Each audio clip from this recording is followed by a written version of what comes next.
So thanks for sticking it out for the second session, last day. So I'm going to tell about some work that I've done with a graduate student in my lab, Jung Zhang. She couldn't be here because she's writing up her dissertation. And I don't need to convince this audience here that mutations are important. And mutation rate is really important for our understanding of evolution. It's crucial for the maintenance of genetic variation. It's crucial for rates of evolution, adaptation, and molecular evolution, and all kinds of processes. And just to give you one example, we know it evolves, and it can have interesting evolutionary consequences. So this is some recently published data on the long-term evolution lines from which in E. coli. And to remind you, we've seen plots like this many times, that they started evolving 12 populations from an initially isogenic background. And within a few thousand generations, 3 of the lines evolved about 100-fold higher mutation rate than the ancestral mutation rate. And those are tracked here. And as you can see, they evolved higher fitness. They've been adapting faster ever since. By the end, by now, half the populations have actually reached this high, higher mutation rates than the ancestors. So how does it evolve? It evolves. What is driving the evolution of mutation rate? So early geneticists, going back to Sturtevant, one of the people working in Morgan's lab at the origins of modern genetics, Sturtevant was perhaps the first to articulate well the possible multiple forces that operate on mutation rates. So he had just pointed out that beneficial mutations may drive, sort of supply beneficial mutations may drive increases in mutation rate. But he then pointed out that this is probably counterbalanced by selection caused by deleterious mutations. So if organisms aren't like Arabidopsis in general, so at the time was basing the data sort of preliminary data from Drosophila, if deleterious mutations overwhelm the overwhelming majority of mutations, they'll probably select for lower mutation rates. So since then, he was articulating sort of this tension between selection for low mutation rate from deleterious mutation load and selection for high mutation rates through hitchhiking with beneficial mutations that these high mutation rate mutations will engender, will bring about. But there are other possible forces operating in the system. There's perhaps across the fidelity, so maybe mutation rates cannot go indefinitely low because it will be too energetically costly. There might be pleiotropic effects of mutations affecting mutation rate that will affect their evolution.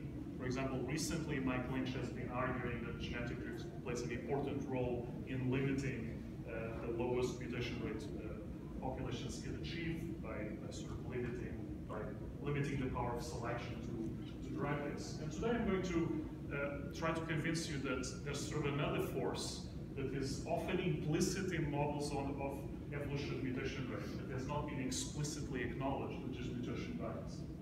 So the kind of mutation bias, there are many mutation biases. And I've already mentioned one, so Sturtevant was talking about a mutation bias in the direction of deleterious mutations. That probably affects the evolution of mutation rate, but that's not what I'm talking about today. There are also biases in mutation spectrum that we've already heard about in some systems today. Those may have effects on evolution of mutation rate, but that's also not what I'm talking about. I'm interested in the bias towards the production of mutated mutations. Mutators are mutations that increase mutation rate. I'm going to try and say mutation the most times today for the rest of the world, as a prize apparently. So perhaps there's a bias, there's a sort of general idea that there's a bias towards the production of mutated mutations. As I say, often implicit in evolutionary models, but not discussed explicitly. So to be clearer about what I mean, I'm thinking if you look at the distribution of mutational effects on mutation rate itself, lack of bias would be something like this, where the distribution of effects increasing mutation rate is the same as that decreasing mutation rate. But you can imagine a situation where, in this case, mutated mutations are much more common than anti-mutated mutations, and a bias would be. So I'm going to introduce you to a toy model to sort of develop some intuition about this process, where I look at the interaction between a mutation bias and direct selection of mutation rate, which is sort of artificial, but I think makes some useful points. And then I'll switch to a more conventional model of mutation rate evolution, where selection acts indirectly in mutation.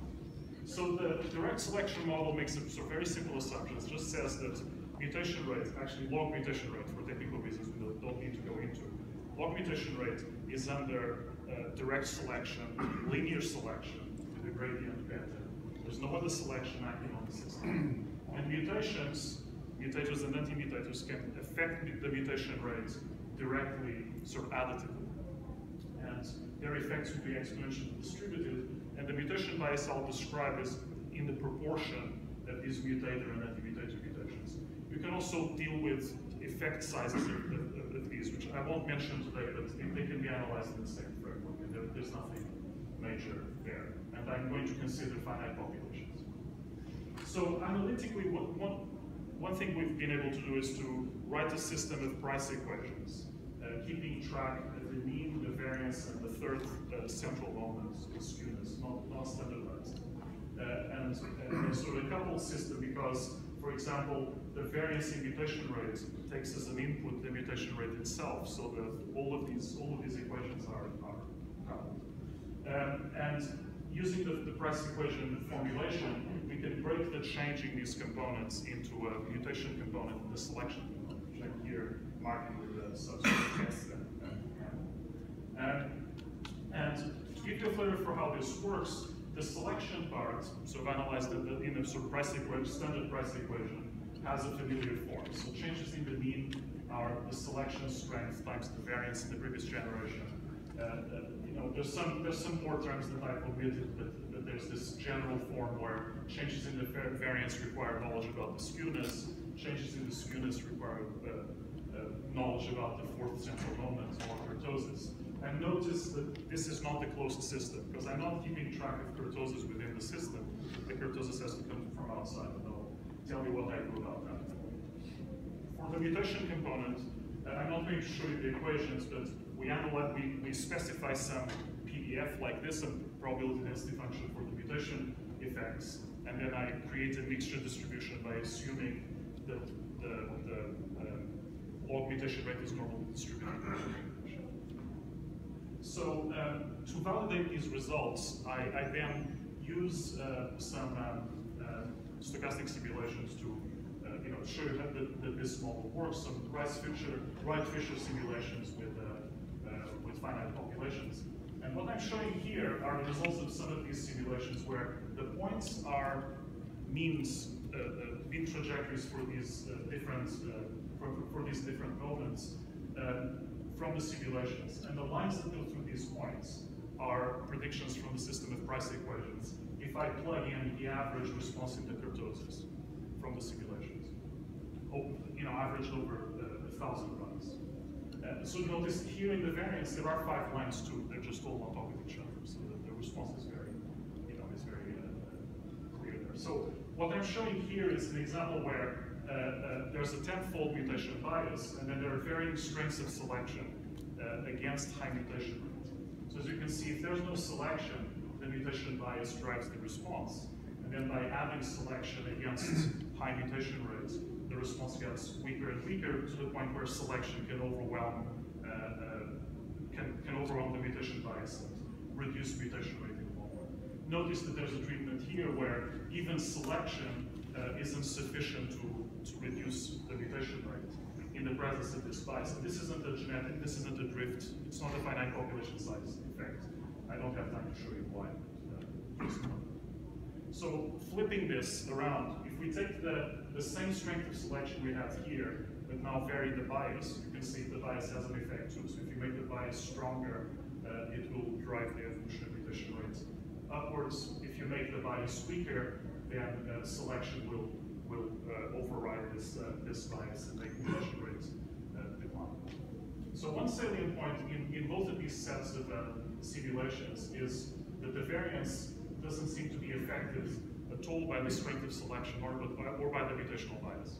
It's increasing because mutation creates variance. So what happens if you change the variance in the initial distribution of the population at the beginning? What happens is the variance has a big effect on the response, right? So different variances initially mean either that the population doesn't respond to selection because there's no variance there for selection to act on. If the variance is very high, then the selection can overwhelm the mutation bias very strongly. This is one of the interesting consequences of this is that genetic drift might act through this mechanism. If in very small populations, variance might be depressed to the point that the mutation bias can override any effect of selection. Just as a quick side point, I told you that in this analysis I assume a normal distribution. But even though skewness is building up, so the distribution is becoming non-normal, the predictions still work pretty well. And I have other results on that I can show you today. The approximation, the normal approximation actually works really well in the presence of very non-normal distributions. So to switch gears now, this was sort of direct selection, which we don't think selection acts on mutation rates directly. The more interesting evolutionary processes are about selection acting indirectly through the beneficial and deleterious mutations that are produced in the organism. So here's a model where a sort of more conventional multi-locus model where we have fitness loci that get beneficial and deleterious mutations, and we have mutation rates evolving in the same way as before, but experiencing no direct selection on them. So here's an example. So the blue points here are results of simulations of this indirect selection model. But and in this case, I've started by showing the case where there are no beneficial mutations. So there's no hitchhiking happening of beneficial mutations. All the selection is acting through deleterious mutations. And this is the predictions from the direct selection model. If you introduce a strength of selection measured from the indirect selection simulations, looking at the covariance to your fitness of the trait. And as you can see, it explains the results very well. So the intuition you get from the direct selection model carries over well. It breaks down a little once you introduce very high proportions of beneficial mutations. So the effective population sizes drop because of hitchhiking. And you start to see a deviation between the predictions from the direct model versus the indirect one. So when there are lots of beneficial mutations, hitchhiking can really increase mutation rates beyond what you expect in the direct selection model.